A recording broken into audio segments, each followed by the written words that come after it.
All right, welcome to The Explainer. Today, we're getting right into it, breaking down a really specific system for tackling one of the most annoying, most stubborn things you can find on your credit report, that negative closed account. Seriously, think about that for a second. Everyone always says you just have to wait 7 years. But what if you could be proactive? What if there's a way you could actually take control of that right now? Well, that's exactly what we're digging into today. We're not just talking theory, we're walking through a specific, actionable method designed to challenge those old accounts. The goal? To potentially get them wiped off your report way sooner. So to kick things off, let's talk about why we even care. I mean, the account's closed, right? It's in the past. But as you're about to see, that old account is anything but history when it comes to your finances. Think of it like this. That old charge-off or that account with a string of late payments, it's like a heavy anchor chained to your credit score. It's actively pulling it down, and that directly means you're paying higher interest on your credit cards, on your car loan, or you're just getting flat out denied. It is costing you real money every single day. Okay, now before you get all fired up and start writing letters, we have to talk about maybe the single most important piece of this whole puzzle. And it's this. Not all closed accounts are bad for you. This distinction is absolutely crucial. On one side, you've got your good closed accounts. You know, the ones you paid off perfectly. These are your friends. They add age and positive payment history to your report, which actually helps your score. But then, you've got the bad ones. The charge-offs, the late payments.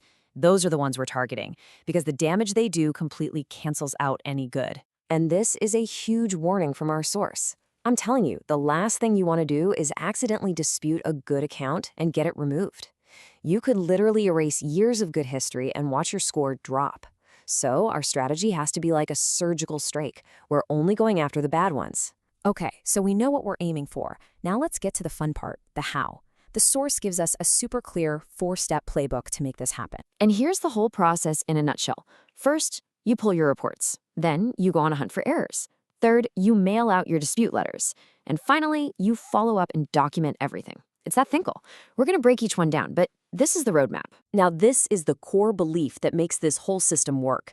The idea is that errors on your credit report aren't just possible, they're probable. Your real leverage isn't just that the account is negative, it's that the information reported about it is almost certainly wrong in some small way when you compare all 3 credit bureaus. All right, so you found the errors. How do you turn them into your secret weapon? Well, it all comes down to the dispute letter. This is where the magic happens. And it's a lot more than just saying, hey, please take this off. See? You're not just pointing out one little thing. You're building a case. Does the balance say 0, but it's still marked as a charge-off? Is the account number missing a few digits? Are the delinquency dates different between bureaus? You list every single error. The more things they have to investigate, the better the chance they just give up and delete it. And here's a brilliant tip on how you should sound. Your letter is probably going to be read by a computer system first. It's called eOscar. It's programmed to spot and filter out all those generic template letters you find online. So the advice is to write like a normal, frustrated person. It makes it harder for the machine to just toss your dispute in the trash. Oh, this is a great tactic. That eOscar system, it's not really built to handle physical documents. So according to the source, when you actually print out your report, take a highlighter to the errors and mail it in, you can kick your dispute out of the automated system and into the hands of a real human being. And that's exactly where you want it. Now, this is a pro-level move, but it's so important. The big 3 bureaus, Experian, Equifax, TransUnion, they often double-check their info with smaller, secondary data companies like LexisNexis. So if you only get an item deleted from one place, it can pop right back up later like a zombie account. To make it stick, you gotta dispute it everywhere. So you did everything right. You sent your letters.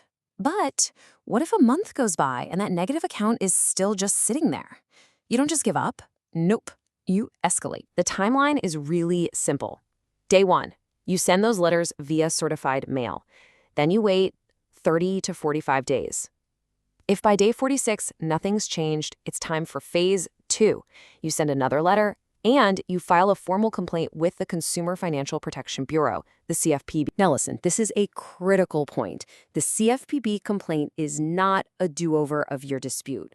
You are officially complaining to a federal regulator about how the credit bureau handled your first dispute. You're saying they failed to do their job, and you're attaching all your proof, your letters, your certified mail receipts, to prove it. But what if you've got an account with a balance, and even after escalating, it's just not budging? Well, the source lays out one final strategy, kind of a last resort you can pull out of your back pocket. It's called a pay for delete, and it's a negotiation, pure and simple. You're not just paying what you owe, you're offering to pay them in exchange for their written promise to have the entire account, the whole history deleted from your report.